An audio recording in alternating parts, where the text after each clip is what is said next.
everyone, welcome back to my channel Biopost. So today we are going to discuss about precipitation reaction. तो जैसे हमने हमारे पिछले video में देखा था कि प्रेसिपिटेशन रिएक्शन मतलब क्या, प्रेसिपिटेशन रिएक्शन किस पे डिपेंड करती है। इसके बाद हमने देखा प्रेसिपिटेशन रिएक्शन इन सॉल्यूशन और उसके बाद हमने देखा था प्रेसिपिटेशन रिएक्शन कर्व। तो ये सब कुछ हमने पिछले वीडियो में डिस्कस कर लिया। अगर आपने ये वीडियो नहीं देखा तो आई विल सजेस्ट कि आप पहले ये वीडियो देखें। मैं डिस्क्रिप्शन बॉक्स में इस वीडियो की लिंक दे दूंगी। आज की वीडियो में हम डिस्कस करेंगे प्रेसिपिटेशन रिएक्शन इन जेल्स। तो जो प्रेसिपिटेशन रिएक्शंस होती है जेल्स में, इसे हम कहते हैं इम्यूनो डिफ्यूजन। इसे और एक नाम होता है, क्या होता है, इम्यूनो डिफ्यूजन। सो अगर प्रेसिपिटेशन रिएक्शन जेल्स में हो रही है तो इसे हम कहते हैं इम्यूनो डिफ्यूजन। तो अब जेल्स में प्रेसिपिटेशन रिएक्शन होती कैसे है? तो बेसिकली एंटीबॉडीज जो होती है, इस एंटीबॉडीज़ को हम अगार जेल्स में इनकॉर्पोरेट कर देते हैं।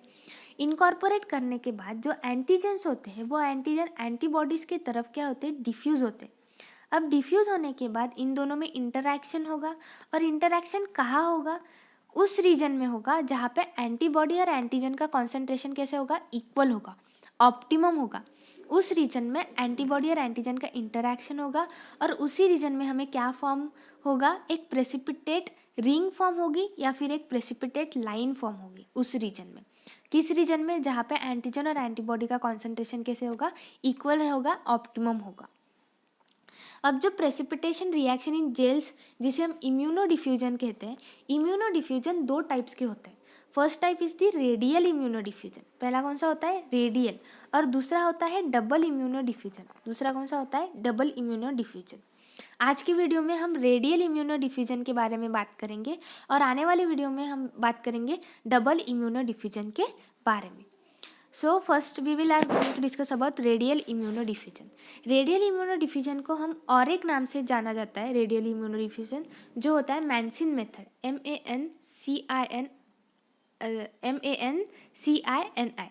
सो मैंसिन मेथड को हम radial immuno diffusion is also known as Mancini method. So radial immuno diffusion में बेसिकली होता क्या है? तो एक अगार की प्लेट होती है, जैसे आप इस डायग्राम में देख सकते हो, एक अगार की प्लेट होती है और इस अगार जेल में हम एंटीबॉडीज़ को इनकॉर्पोरेट करते हैं। किसे इनकॉर्पोरेट करते हैं? एंटीबॉडीज़ को इनकॉर्पोरेट करते हैं। बाद में इस अगार जेल में एक वेल बना दिया जाता है और इस वेल में हम क्या फिलअप करते हैं, एंटीजेंस को फिलअप करते हैं।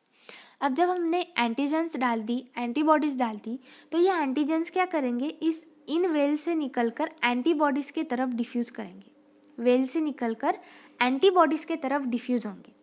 अब डिफ्यूज़ होने के बाद एंटीजन और एंटीबॉडी का इंटरैक्शन होगा।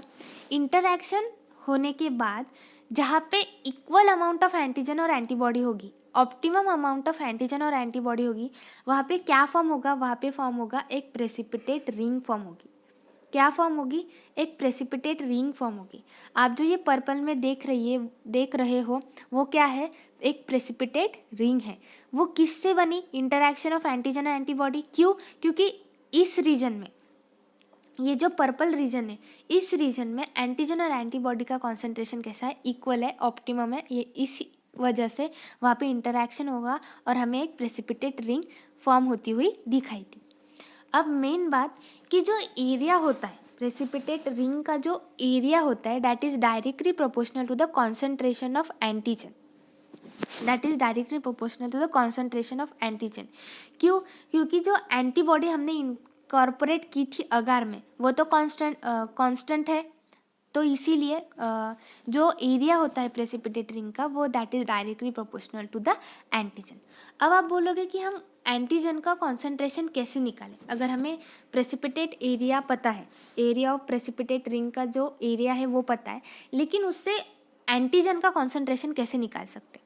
तो बेसिकली एक स्टैंडर्ड ग्राफ होता है। मैं इस पे आपको एक डिटेल वीडियो बना दूंगी कि स्टैंडर्ड ग्राफ मतलब क्या, कैसे बनता है, और एक एग्जांपल लेके हम डिस्कस करेंगे कि स्टैंडर्ड ग्राफ मतलब क्या। लेकिन इस वीडियो में आपको एक आउटलुक दे देती हूँ कि कैसे हम एरिया ऑफ प्रेसिपिटेट से कॉन्सेंट्रेशन ऑफ एंटीजन निकाल सकते हैं।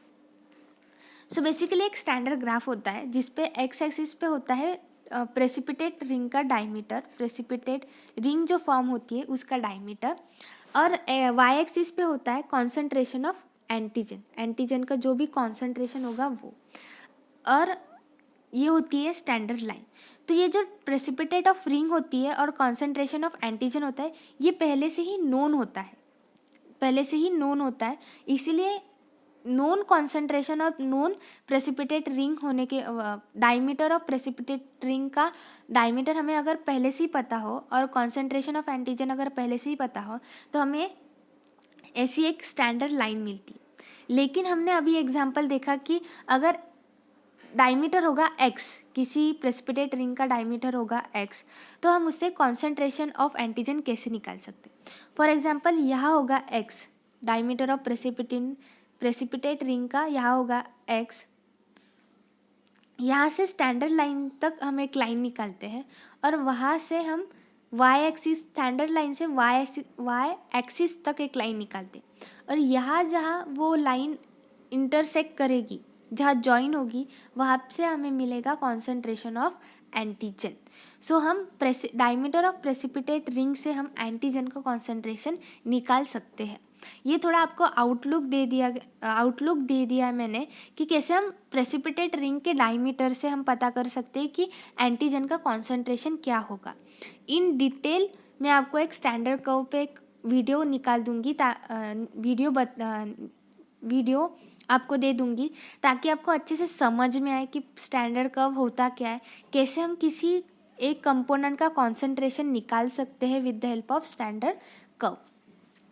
सो आई होप आपको समझ में आ गया होगा। प्रेसिपिटेशन रिएक्शन इन जेल्स हमने आज की वीडियो में एक टाइप डिस्कस कर लिया, रेडियल इम्यूनो डिफ्यूजन। आने वाली वीडियो में हम डिस्कस करेंगे डबल इम्यूनो डिफ्यूजन मतलब क्या। सो आई होप आपको समझ में आ गया होगा। If you like this video, please like, share, comment and subscribe to my channel. Thank you.